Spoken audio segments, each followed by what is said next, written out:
Television News, delivered November 13, 1969, by Spiro Theodore Agnew. Agnew was born November 9, 1918 in Baltimore, Maryland. He graduated from Johns Hopkins University and University of Baltimore School of Law. Drafted in the Army in 1941, and in 1957 Agnew became involved in politics. In 1962 he was elected the Baltimore County Executive, and in 1966 he became the governor of Maryland. He ran with Nixon in 1968 as his vice president, and was re-elected in 1972.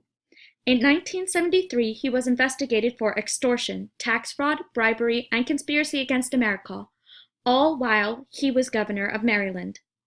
Agnew was allowed to plead if he resigned from office. He served as the 39th president from 1969 to 1973. Delivered on November 13, 1969, Television News is a speech presented at the Midwestern Regional Republican Conference in Des Moines, Iowa. It criticizes the television network's portrayal of President Nixon's Vietnam policy, and it also discusses the impact that television medium has on the citizens of America.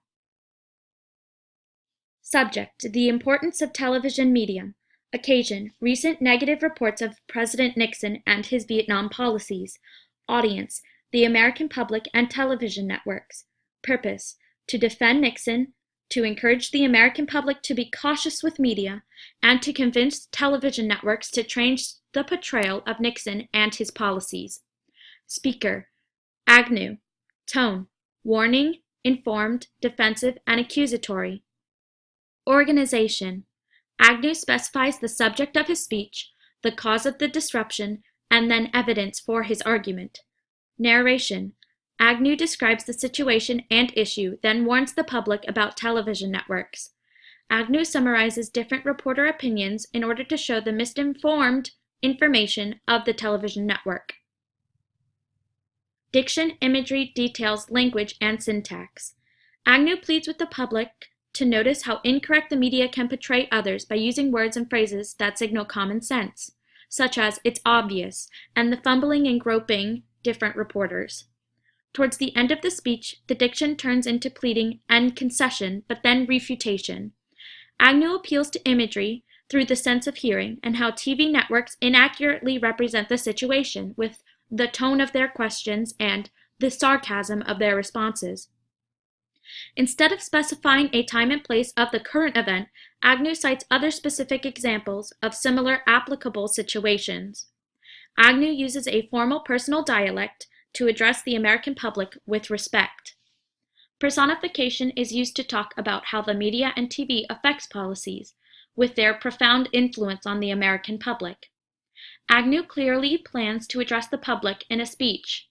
The sentence structure is thought out and specific.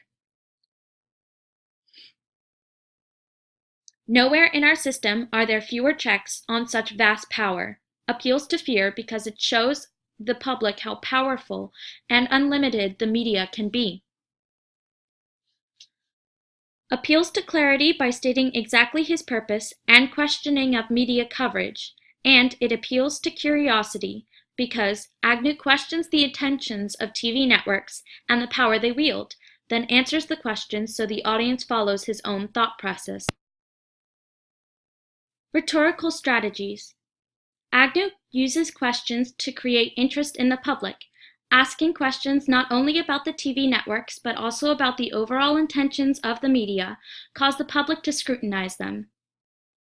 Restatement of occasions is used to reinforce the idea that TV networks are not actually reporting on what happened, but instead are reporting what they predetermined and predicted what would happen. By continuously repeating "we," Agnew is able to create unity between American citizens and a political figurehead such as himself.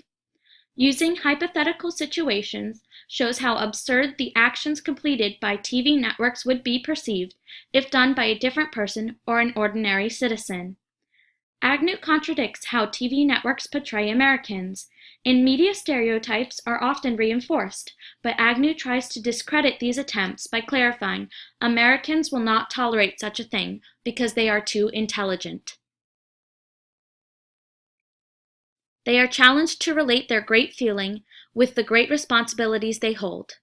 This is one of Agnew's famous quotes on how reporters are challenged in media.